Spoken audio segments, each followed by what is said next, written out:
నమస్కారం దూరదర్శన్ వార్తలకు స్వాగతం. నేను అక్రమ్ పాషా. ముందుగా ముఖ్యాంశాలు. గత 24 గంటల్లో 1334 కొత్త కేసులు, 27 మంది మృతి చెందినట్టు వెల్లడించిన ఆరోగ్య శాఖ. లాక్డౌన్లో రేపటి నుంచి కొన్ని రంగాలకు మినహాయింపులు ప్రకటించిన కేంద్రం. లాక్డౌన్ సడలింపులో వలస కూలీలు అంతర్రాష్ట్ర ప్రయాణం చేయరాదన్న కేంద్ర హోంశాఖ. కూలీలు ఎక్కడుంటే అక్కడే పని కల్పించాలని రాష్ట్రాలకు ఆదేశం. కొనసాగుతున్న తెలంగాణ కేబినెట్ భేటీ. లాక్డౌన్ కొనసాగింపు, కోవిడ్-19 వ్యాప్తిపై చర్చ. రేపటి నుంచి రైతులకు, పరిశ్రమలకు లాక్డౌన్లో సడలింపు. ఇది ఆర్థిక పునరుజ్జీవానికి దోహదం చేస్తుందన్న కేంద్ర మంత్రి ప్రకాష్ జవదేకర్.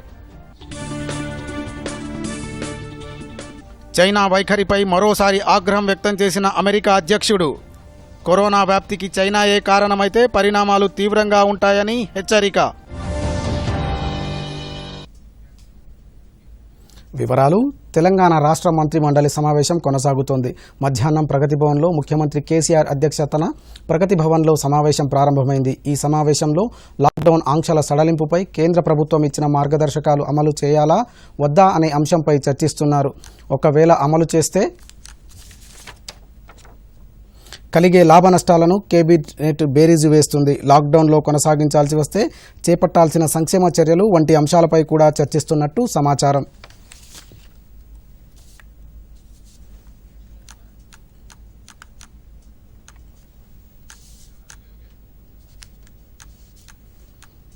భారత్లో కరోనా వైరస్ విజృంభిస్తోంది. గడిచిన 24 గంటల్లో కొత్తగా 1334 కరోనా పాజిటివ్ కేసులు నమోదయ్యాయని, 27 మంది మరణించినట్లు వైద్య ఆరోగ్య శాఖ వెల్లడించింది.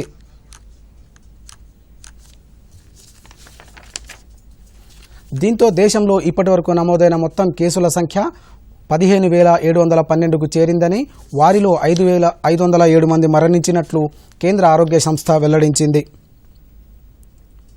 మొత్తం కేసుల్లో 2,231 మంది కోలుకొని డిశ్చార్జ్ అయినట్లు చెప్పారు. ఈ నెల 20 నుంచి కేంద్ర ప్రభుత్వం కొన్నింటికి లాక్డౌన్లో మినహాయింపులు ఇచ్చిందని, అయితే హాట్స్పాట్, కంటైన్మెంట్ జోన్లకు ఇది వర్తించదని అన్నారు. సినిమా హాళ్లు, షాపింగ్ కాంప్లెక్సులు, మతపరమైన ప్రదేశాలు కూడా మే 3 వరకు మూసే ఉంటాయని తెలిపారు.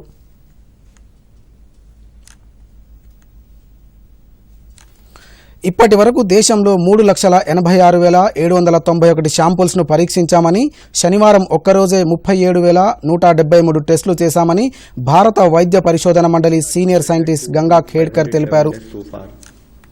जैसे कि मैंने आपको कल भी बताया था, माहे इन पुडुचेरी और कोडगु इन कर्नाटका में पिछले 28 दिनों से कोई केस नहीं आया है. इसके साथ ही अगर आज का डेटा देखें तो 54 ऐसे एडिशनल डिस्ट्रिक्ट्स हैं beside the 2 above districts in 23 states and union territories जहां पिछले 14 दिनों से कोई केस नहीं आया है. इसमें 10 नए डिस्ट्रिक्ट्स इंक्लूड हुए हैं. वह डिस्ट्रिक्ट्स है गया और सारण इन बिहार, बरेली उत्तर प्रदेश, फतेहगढ़ साहिब रूपनगर पंजाब से, भिवानी, हिसार, फतेहाबाद हरियाणा में, कचार और लखीमपुर असम से हैं. मैं आप लोगों से फिर यही रिक्वेस्ट करना चाहूँगा कि हमारा एफर्ट होना चाहिए कि इन डिस्ट्रिक्ट्स में फर्दर केसेज न आए और वो कंटिन्यू विजिल हमारी बनी रहे. इसके साथ ही वैक्सीन और ड्रग टेस्टिंग से संबंधित साइंस के फ्रंटियर्स पर काम करने के लिए आज एक हाई लेवल टास्क फोर्स का गठन किया गया है. इसके को चेयर मेंबर नीति आयोग और principal scientific adviser to government हैं. इसके अलावा इसमें AYUSH, ICMR, department of science and technology, biotechnology, CSIR, DRDO, director general of health services और ड्रग कंट्रोलर भी इसके मेंबर्स हैं. इस टास्क फोर्स का मुख्य उद्देश्य अकेडमिया, इंडस्ट्री और जो इंटरनेशनल एफर्ट्स हो रहे हैं उनको इनेबल करना, उनको फर्दर स्पीड अप करना है. इसके तहत डिपार्टमेंट ऑफ बायोटेक्नोलॉजी को एक सेंट्रल कोऑर्डिनेशन एजेंसी बनाया गया है वैक्सीन डेवलपमेंट के लिए, जिसका मेजर एफर्ट्स होगा to identify pathways for vaccine development, जिसके तहत फर्दर हम एफर्ट्स करेंगे कि एक डायनेमिक लिस्ट बनाई जाए नेशनल और इंटरनेशनल एफर्ट्स के लिए जो वैक्सीन डेवलपमेंट पर काम कर रहे हैं, उनकी प्रोग्रेस को मॉनिटर किया जाए और साथ में गवर्नमेंट लेवल पर रिक्वायर्ड फैसिलिटेशन प्रोवाइड किया जाए. साथ ही इस टास्क फोर्स के तहत clinical cohorts which will be focusing on long-term follow-up of people for having better understanding of disease and its management, उस पर भी काम होगा। इसके तहत फर्दर हम बायोस्पेसिमेंस भी कलेक्ट करेंगे जो कि हमारा एक बेसिस बनेंगे फर्दर ड्रग और वैक्सीन ट्रायल्स के लिए। यह हमारे जो सैंपल टेस्टिंग प्रोटोकॉल है उससे अलग एक कार्य होगा। आज मैं एक मुख्य विषय फिर आप लोगों की दृष्टि में लाना चाहूंगा। माननीय प्रधानमंत्री जी ने 14 अप्रैल को राष्ट्र के अपने संबोधन में कहा था कि 20 अप्रैल के बाद से कुछ जगहों पर सेलेक्टिव रिलैक्सेशन दिया जाएगा और उसके अकॉर्डिंग 20 अप्रैल यानी कि आज रात से नॉन कंटेनमेंट एरियाज में सेलेक्टिव रिलैक्सेशन के तहत हॉटस्पॉट्स जो डिस्ट्रिक्ट है हमारे उसमें कंटेनमेंट एरियाज में ये रिलैक्सेशन लागू नहीं होगा। स्टेट्स, यूटीज लोकल रिक्वायरमेंट्स के अकॉर्डिंग जो गाइडलाइंस गवर्नमेंट ऑफ इंडिया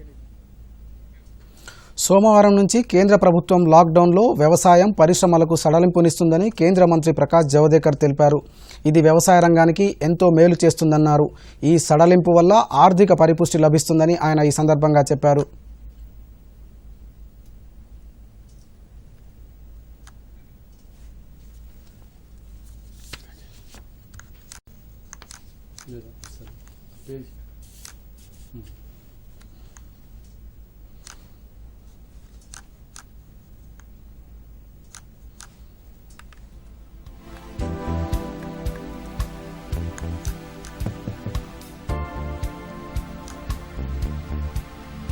आर्थिक गतिविधियां खासकर ग्रामीण इलाकों में शुरू होगी। जो खेती के लिए जरूरत है वो खेत से लेकर खलिहान से लेकर बाजार तक सब कुछ खुलेगा और प्रोसेसिंग तक। उसके बाद खुलेगा कल से उद्योग जो है ग्रामीण इलाकों में वो सब खुलेंगे तो वहां रोजगार और बाकी सब होगा। कंस्ट्रक्शन, जहां कंस्ट्रक्शन हो रही है वहां सोशल डिस्टेंसिंग का नॉर्म पालन करके वो भी शुरू होगा। इसके सिवा जिनके इंडस्ट्रियल इस्टेट्स है और इंडस्ट्रियल शेड्स है ऐसे जगह भी काम शुरू होगा। तो मुझे लगता है कल से एक बड़ा काम अच्छा शुरू होगा और उसका परिणाम होगा। किसान की खरीद की व्यवस्था की है, किसान को जो सहायता देनी है वो दे रहे हैं। किसान सम्मान निधि 6,000 रुपए दे रहे हैं और उसके साथ साथ किसान और गरीब परिवारों के लिए अनेक सहूलतें दी है। तो किसान को उसकी फसल बाजार में जाना यही तो सबसे जरूरत है, वो अभी हो रहा है और उसके कर्जा और बाकी सारा मिलते रहना ये भी जरूरत है, ये पूरी हो रही है।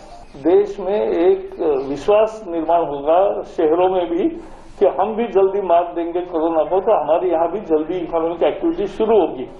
तो ये आर्थिक गतिविधियां शुरू होने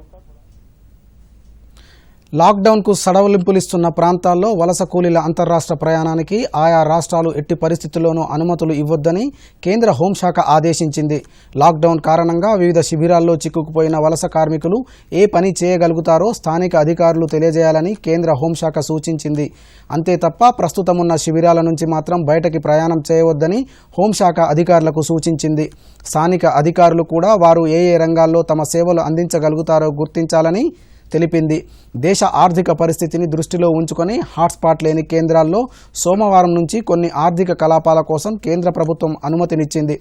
అయితే పనిచేస్తున్న సమయంలో సామాజిక దూరం, శానిటైజేషన్ ఇలా తగు జాగ్రత్తలు తీసుకోవాల్సిందేనని హోంశాఖ కోరింది.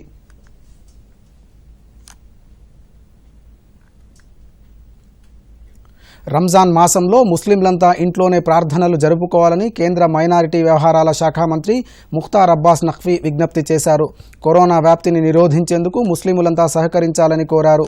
ఈ నెల 25 నుంచి రంజాన్ మాసం ప్రారంభం కానున్న నేపథ్యంలో ఈ మేరకు వక్ఫ్ బోర్డు చర్యలు తీసుకోవాలని సూచించారు.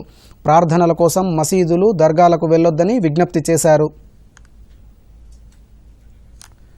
రంజాన్ మాసంలో కరోనా నివారణ కోసం కేంద్ర ప్రభుత్వం సూచించిన విధంగా Islamic university of Hyderabad, Jamia Islamia, Darul Uloom Mufti అన్ని ఇస్లామిక్ పాఠశాలలు ముస్లింలకు ఫత్వా జారీ చేసినట్లు తెలంగాణ వక్ఫ్ బోర్డు చైర్మన్ మొహమ్మద్ సలీం తెలిపారు. పేదలకు అవసరమైన ఆహారం, ఆర్థిక సహకారాన్ని అందించేందుకు అన్ని రాష్ట్రాల వక్ఫ్ బోర్డులకు నిధులు కేటాయించాలని కేంద్ర ప్రభుత్వాన్ని కోరామన్నారు. మరోవైపు ప్రపంచ ఆరోగ్య సంస్థ కూడా ఈ నెల 25 నుంచి ప్రారంభం కానున్న రంజాన్ మాసంపై మార్గదర్శకాలు జారీ చేసింది. ఇఫ్తార్ విందుకు బదులు ప్యాకెట్ల ద్వారా ఆహారాన్ని అందించాలని సూచించింది. हमारी यही ख्वाहिश है कि इस मर्तबा जब तक के ये बीमारी ख़त्म न हो, ये वबा ख़त्म न हो, मुसलमान तरावी के उन्वान से मसाजिद में जमा न हो, बल्कि अपने अपने घरों में जैसी सहूलत है अदा कर लिया करें. घरों में भी कसीर इज्तिमात न करें, समात कुरान के नाम से हो या तरावी के नाम से हो.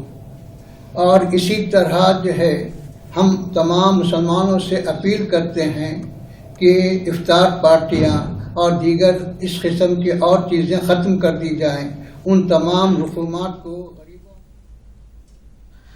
కేంద్ర ఆరోగ్య శాఖ మంత్రి హర్షవర్ధన్ ఢిల్లీలోని పూర్తిస్థాయి కోవిడ్ హాస్పిటల్ అయిన రాజీవ్ గాంధీ మల్టీ స్పెషాలిటీ హాస్పిటల్ను సందర్శించారు. డాక్టర్లతో మాట్లాడి రోగులకు అందుతున్న చికిత్సా విధానాన్ని తెలుసుకుని సంతృప్తి వ్యక్తం చేశారు. ఐసీయూలో ఉన్న ఓ పేషెంట్తో వీడియో కాన్ఫరెన్స్ ద్వారా మాట్లాడారు. ఐసీయూలో ఉన్నప్పటికీ పేషెంట్ల పరిస్థితి నిలకడగా ఉందని, వారందరూ మరికొద్ది రోజుల్లో డిశ్చార్జ్ కానున్నట్లు మంత్రి తెలిపారు.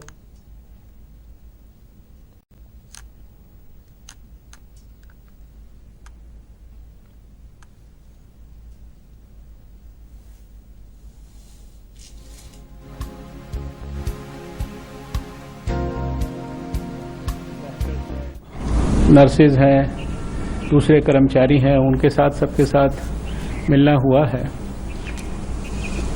177 मुझे बताया गया यहाँ पेशेंट्स अभी एडमिटेड हैं, जिसमें से 175 पॉजिटिव थे, 2 अभी नेगेटिव हैं और उसमें 10-12 करीब आईसीयू के अंदर भी है, लेकिन कोई भी पेशेंट सीरियस नहीं है. अभी तक जितने भी पेशेंट्स अस्पताल में आए हैं, किसी को भी वेंटिलेटर की कोई आवश्यकता नहीं पड़ी है. बहुत सारे सभी यहाँ सीनियर डॉक्टर्स काम कर रहे हैं, कार्डियोथोरेसिक सर्जन्स काम कर रहे हैं, पल्मोनोलॉजिस्ट काम कर रहे हैं. मुझे बहुत संतुष्टि हुई कि हमारे डॉक्टरों ने सारी अच्छी व्यवस्थाएं भी बनाकर रखी हैं. सारे कोविड के मरीजों की पूरी देखभाल भी कर रहे हैं और जो भी मरीज अस्पताल में आ रहे हैं उनकी पूरी देखभाल के बाद उनको छुट्टी भी किया जा रहा है. मुझे बताया गया कि लगभग 95 के करीब मरीज इन 177 में से आज शाम तक डिस्चार्ज भी होने वाले हैं. కేంద్ర ప్రభుత్వ ఉద్యోగుల పెన్షన్లలో 20% కోత విధిస్తున్నట్లు వస్తున్న వార్తలను కేంద్ర ప్రభుత్వం ఖండించింది. అది నిరాధార వార్త అని కొట్టిపారేసింది. కేంద్ర ప్రభుత్వ ఉద్యోగుల పెన్షన్ల పంపిణీలో ఎలాంటి కోత విధించడం లేదని కేంద్ర ఆర్థిక మంత్రిత్వ శాఖ ట్విట్టర్లో స్పష్టం చేసింది. గవర్నమెంట్ క్యాష్ మేనేజ్మెంట్ నిబంధనలతో ఉద్యోగుల జీతాలు, పెన్షన్లపై ఎలాంటి ప్రభావం ఉండదని ఆర్థిక మంత్రిత్వ శాఖ తెలిపింది. సిద్దిపేట జిల్లాలోని రంగనాయక సాగర్ గ్రామీణ ప్రాంత ప్రధాన ఎడమ కాల్వ వెంట ఉన్న గ్రామాల్లో రాష్ట్ర ఆర్థిక శాఖ మంత్రి హరీష్ రావు పర్యటించారు. రేపో మాపో కాళేశ్వరం జలాలు రానున్న నేపథ్యంలో సిద్దిపేట నియోజకవర్గం పరిధిలో ప్రధాన ఎడమ కాలువతో చిన్న కోడూరు, సిద్దిపేట రూరల్, నారాయణరావుపేట మండలాల్లో గ్రామాల చెరువులు, కుంటల ద్వారా నిండనున్నాయి. దీంతో ప్రధాన ఎడమ కాలువ వెంట ఉన్న గ్రామాల్లో మంత్రి క్షేత్రస్థాయిలో పర్యటించి పరిశీలించారు.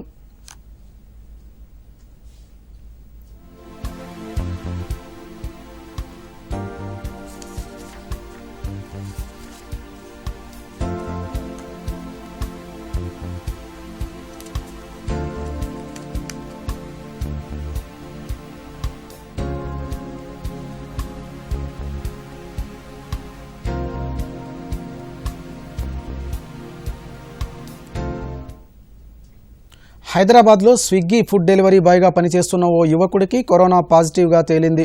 2 రోజుల క్రితం ఆ యువకుడి నుంచి నమూనాలు సేకరించి టెస్టుకు పంపగా పాజిటివ్గా నిర్ధారణ జరిగింది.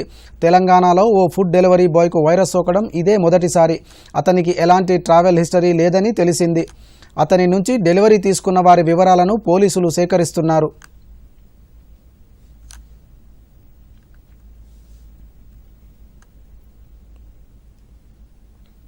కేంద్ర ప్రభుత్వ మార్గదర్శకాల ప్రకారం ఈ నెల 20 తర్వాత ఇవ్వాల్సిన మినహాయింపులు ఢిల్లీకి వర్తించవని ఢిల్లీ ముఖ్యమంత్రి అరవింద్ కేజ్రీవాల్ స్పష్టం చేశారు.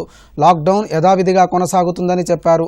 వారం తర్వాత పరిస్థితిని సమీక్షించి సడలింపుపై నిర్ణయం తీసుకుంటామని చెప్పారు.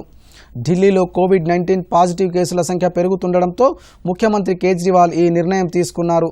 తబ్లీగీ జమాత్ మర్కజ్ సంఘటనల వల్లే ఢిల్లీలో వైరస్ విస్తృతంగా వ్యాపిస్తుందని కేజ్రీవాల్ అన్నారు.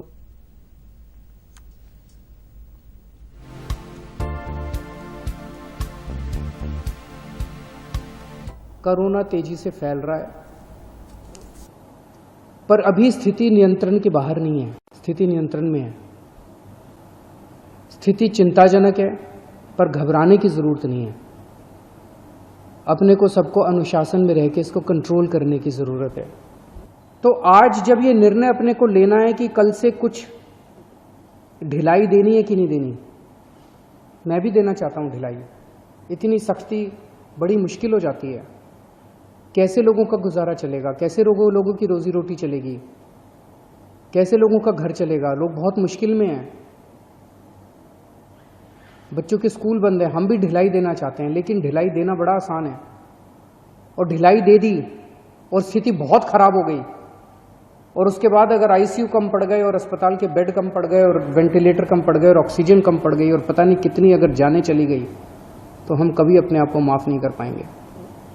इसीलिए इन सब चीज़ों को ध्यान में रखते हुए हमें लगता है अभी थोड़ा संयम बरतने की ज़रूरत है। हमने निर्णय लिया है अपने दिल्ली वासियों की ज़िंदगी का ख्याल रखते हुए, सबकी सेहत का ख्याल रखते हुए, कि फ़िलहाल लॉकडाउन की शर्तों में कोई ढिलाई नहीं दी जाएगी।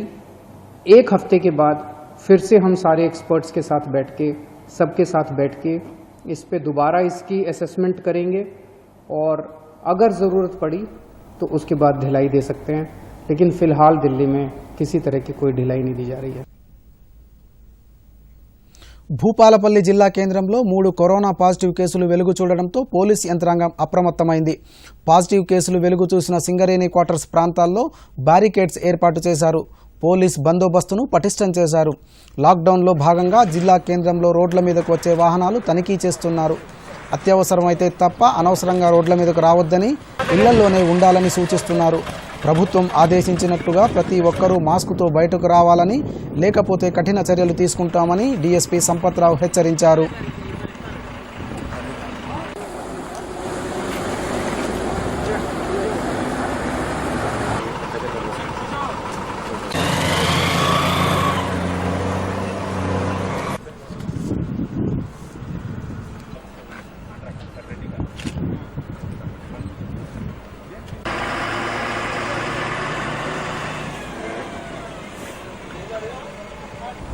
భూపాలపల్లి జిల్లాలో ఇప్పటివరకు 3 కోవిడ్ పాజిటివ్ రావడం జరిగింది.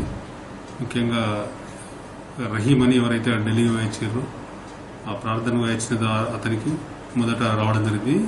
అతని వైఫ్ను, కూతురును, తర్వాత ఇంకా 37 మందిని, టోటల్ 39 మందిని కాళేశ్వరం హోమ్ క్వారంటైన్లో పెట్టడం జరిగింది. శాంపిల్స్ తీయగా వాళ్ళ కూతురికి పాజిటివ్ వచ్చింది. ఆ తర్వాత మళ్ళీ మిగతా 37 మందితో పాటు ఆమెను కూడా గాంధీ హాస్పిటల్ హైదరాబాద్ షిఫ్ట్ చేయడం జరిగింది. వాళ్ళ ఫాదర్ రహీంను కూడా షిఫ్ట్ చేయడం జరిగింది. మళ్ళీ మొన్న రోజున 37 మంది మళ్ళీ శాంపిల్స్ తీయగా వాళ్ళ కూతురికి, వాళ్ళ వైఫ్ కూడా శాంపిల్స్లో నిన్న రాత్రి రిజల్ట్ తెలిసింది, పాజిటివ్ వచ్చింది. ఆమె నిన్న రాత్రి గాంధీ హాస్పిటల్ సికింద్రాబాద్కు షిఫ్ట్ చేయడం జరిగింది. రిమైనింగ్ 37 మెంబర్స్ కూడా ఎవరైతే సెకండరీ, టెర్షరీ కాంటాక్ట్ ఉన్న వ్యక్తులకు ఎవరికి కూడా రాలేదు, నెగిటివ్ వచ్చింది. ఏదైతే కంటైన్మెంట్ ఏరియా వీళ్ళు ఉన్న క్వార్టర్ చుట్టూ 1 కిలోమీటర్స్ రేడియస్లో దాదాపు ఒకటే చెక్ పోస్ట్ పెట్టి మిగతా అన్ని గేట్స్ అని క్లోజ్ చేసి మొత్తం ఆ ఏరియాను ఎవరు కూడా పోకుండా దాదాపు ఆ ఏరియా వాళ్ళకి కావాల్సిన వస్తువులు కూడా సింగరేణి యాజమాన్యం, కలెక్టర్ గారి ఆదేశం, ఎస్పీ గారి ఆదేశాల మేరకు సింగరేణి యాజమాన్యమే వారి ఇంటికి డోర్ డెలివరీ చేస్తున్న వస్తువులు ఎవరు కూడా బయటికి వెళ్లకుండా బందోబస్తు చేస్తున్నాం. ఎప్పుడు 8 అవర్స్కి ఒక సబ్ ఇన్స్పెక్టర్, 3 సబ్ ఇన్స్పెక్టర్లు ఉంటారు. తర్వాత ఒక 10 మంది స్పెషల్ పార్టీ కానిస్టేబుల్స్, అక్కడే పహరా కాస్తున్నారు. ఒకవేళ ఎవరైనా బయట ఈవెన్ డ్రోన్ కెమెరాతో కూడా మేము వాచ్ చేయడం జరుగుతున్నది. దాంతోపాటు బయట పట్టణంలో లాక్డౌన్ నేపథ్యంలో వ్యవసాయ మార్కెట్లను మూసివేసిన ప్రభుత్వం గ్రామాలలో వరి ధాన్యం కొనుగోలు కేంద్రాలను ప్రారంభించడం పట్ల రైతులు హర్షం వ్యక్తం చేస్తున్నారు. వనపర్తి జిల్లా పాన్గల్ మండలం దావాజీపల్లె గ్రామంలో రైతులు కాలువల నీటి ద్వారా పంటలు పండించడం పట్ల అధిక దిగుబడి సాధించారు. బీడు భూములతో కరువు కాటకాలతో వలసబాట పట్టేవారు. అయితే ఈ వ్యవసాయ శాఖ మంత్రి నిరంజన్ రెడ్డి కృషి, రాష్ట్ర ప్రభుత్వం తీసుకున్న నిర్ణయం వల్ల జిల్లాలోని భూములకు సాగునీటిని అందించారు. దీంతో అధిక దిగుబడులు సాధించారు. ఎకరానికి 55 బస్తాలకు పైగా పండించి అందరి దృష్టిని ఆకర్షించారు. తమ గ్రామంలోనే ధాన్యం కొనుగోలు కేంద్రాన్ని ఏర్పాటు చేయడం పట్ల గ్రామ సర్పంచ్, రైతులు సంతోషం వ్యక్తం చేస్తున్నారు. సాగునీటిని అందించి లాక్డౌన్ వల్ల ఇబ్బంది కలగకుండా ధాన్యం కొనుగోలు కేంద్రాన్ని చేసినందుకు రాష్ట్ర ముఖ్యమంత్రికి, వ్యవసాయ శాఖ మంత్రి సింగిరెడ్డి నిరంజన్ రెడ్డికి వారు కృతజ్ఞతలు తెలిపారు. 10 ఎకరాలకు వచ్చి 840 బస్తాలు వచ్చినాయి. నిరంజన్ రెడ్డి, ముఖ్యమంత్రి చంద్రశేఖరరావు, నిరంజన్ రెడ్డి తరఫున మాకు కాలువలు వచ్చినాయి. నేనులో బీడు పడ పొలాలు నీళ్లు రావడంలో మంచి పంట వచ్చింది. మా ఊళ్ళో ఈ సంవత్సరం కేసీఆర్ నిండించడానికి చెరువులు నిండినాయి. చెరువులు నిండినాక బోర్లు కివర్ అయినాయి, బావులు కివర్ అయినాయి. ఒక 5 ఎకరాలు వచ్చేసి 493 బస్తాలు అయ్యాయి. నిరంజన్ రెడ్డి కేసీఆర్కి ఆయనకు ధన్యవాదాలు. మా గ్రామంలో ఇక్కడ ఉన్నటువంటి ప్రాంతంలో ఉన్నటువంటి అందరూ వలసలు పోయేటువంటి పరిస్థితి. ఈసారి కాలువల ద్వారా నీరు పుష్కలంగా రావడం ద్వారా అందరు రైతులు సమృద్ధిగా పంటలు పండించినారు మంచి దిగుబడితో. కాలువల ద్వారా నీరు రావడానికి ఈ తెలంగాణ ప్రభుత్వం ఎంతో శ్రమతో, కేసీఆర్ గారి పట్టుదలతో, అదేవిధంగా నిరంజన్ రెడ్డి గారి పట్టుదలతో ఈసారి నీళ్లు రావడం జరిగింది. ఈ ధాన్యం, వరి ధాన్యం కొనుగోలు కొరకు ప్రతి జిల్లా నుండి ప్రతి సంఘానికి రాష్ట్ర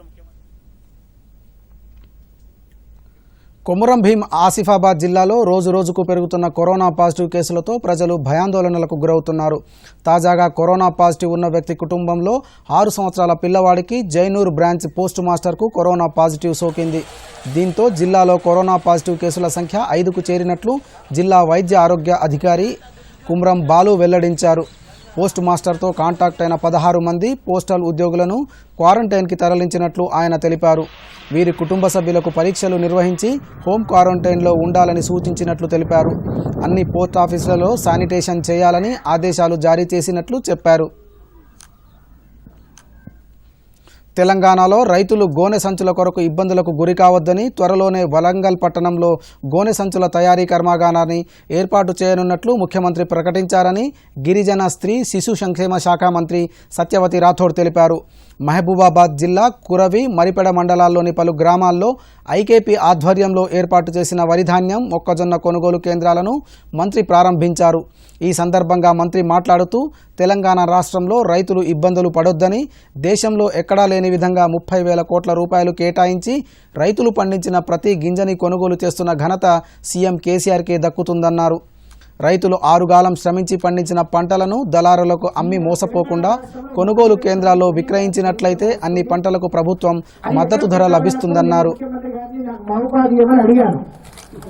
అయితే మహబూబాద్ అంటే మళ్ళీ కొసకైతుందమ్మా, మీకు వరంగల్ ఇస్తాను, అది కూడా మీ జిల్లా కాబట్టి వరంగల్ అర్బన్ జిల్లా ఇస్తే చుట్టుపక్కల అటు సిద్దిపేట కావచ్చు, కరీంనగర్ కావచ్చు, లేకపోతే ఇటు సూర్యాపేట, పాత నల్గొండ కావచ్చు, 4-5 జిల్లాలకు సెంటర్ అవుతుంది. కాబట్టి ఇప్పుడు గన్ని బ్యాగుల పరిశ్రమ వరంగల్లో రాబోతుంది. వాళ్లకు అన్ని ఫెసిలిటీస్ ఇచ్చి భవిష్యత్తులో మన గన్ని బ్యాగుల కొరత, ఎందుకంటే కాళేశ్వరం ఒకసారి వచ్చింది కాబట్టి మనం ఇప్పుడు ఇప్పటి నుంచి మరి మన పంట ప్రతిసారి సాగు పెరుగుతూ ఉంటుంది.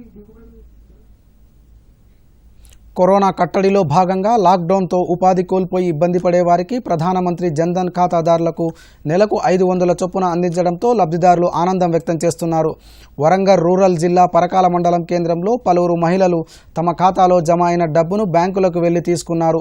వీరంతా వివిధ వృత్తులు చేసుకుని జీవనం సాగించేవారు. మార్చి 23 నుండి లాక్డౌన్ ప్రకటించడంతో ఉపాధి లేక ఇబ్బందులు గురి అవుతున్న తమకు ప్రభుత్వం ఇచ్చే డబ్బులు, బియ్యం ఎంతగానో ఉపయోగపడుతున్నాయన్నారు. వాటినే పొదుపుగా వాడుకొని స్వీయ గృహ నిర్బంధంలో ఉండి కేంద్ర రాష్ట్ర ప్రభుత్వాలకు సహకరిస్తామని అన్నారు. నెలకు 500 అందిస్తున్న ప్రధాని నరేంద్ర మోదీకి ధన్యవాదాలు తెలిపారు. వరంగల్ అర్బన్ జిల్లాలోని భీమదేవరపల్లి మండలంలో రామ్నగర్ తండాలో గత 3 రోజులుగా ఉపాధి హామీలు ప్రారంభం కాకపోవడంతో అక్కడి గిరిజనులు తమకు వచ్చిన పనుల్ని చేస్తున్నారు.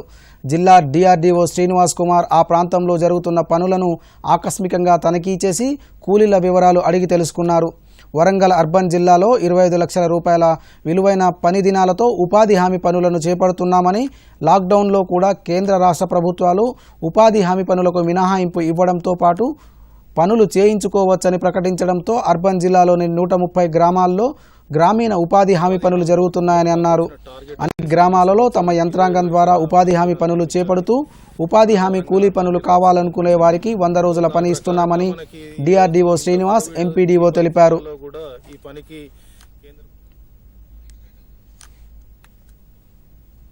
కోవిడ్-19 వైరస్ విషయంలో చైనా వైఖరిపై ఆగ్రహంతో ఉన్న అమెరికా అధ్యక్షుడు డొనాల్డ్ ట్రంప్ మరోసారి ఆ దేశంపై విరుచుకుపడ్డారు. కరోనా వైరస్ వ్యాప్తికి చైనానే కారణమని తేలితే తీవ్ర పరిణామాలుంటాయని మరోసారి హెచ్చరించారు. ప్రపంచవ్యాప్తంగా ఇంతటి ప్రాణ నష్టానికి కారణమైన విషయాన్ని అంత తేలిగ్గా తీసుకునేది లేదని స్పష్టం చేశారు. 1917 తర్వాత కనీవినీ ఎరుగని ప్రాణ నష్టం కలిగించిన అంశం ఇదేనని ట్రంప్ అన్నారు.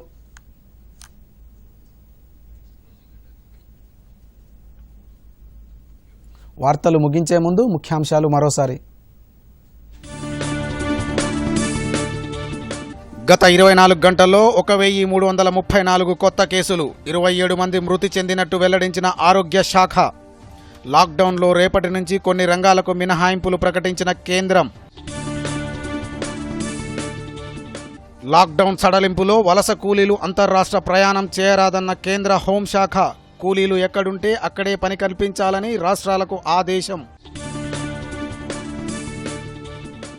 కొనసాగుతున్న తెలంగాణ కేబినెట్ భేటీ, లాక్డౌన్ కొనసాగింపు, కోవిడ్-19 వ్యాప్తిపై చర్చ. రేపటి నుంచి రైతులకు, పరిశ్రమలకు లాక్డౌన్లో సడలింపు. ఇది ఆర్థిక పునరుజ్జీవానికి దోహదం చేస్తుందన్న కేంద్ర మంత్రి ప్రకాష్ జవదేకర్. చైనా వైఖరిపై మరోసారి ఆగ్రహం వ్యక్తం చేసిన అమెరికా అధ్యక్షుడు. కరోనా వ్యాప్తికి చైనాయే కారణమైతే పరిణామాలు తీవ్రంగా ఉంటాయని హెచ్చరిక.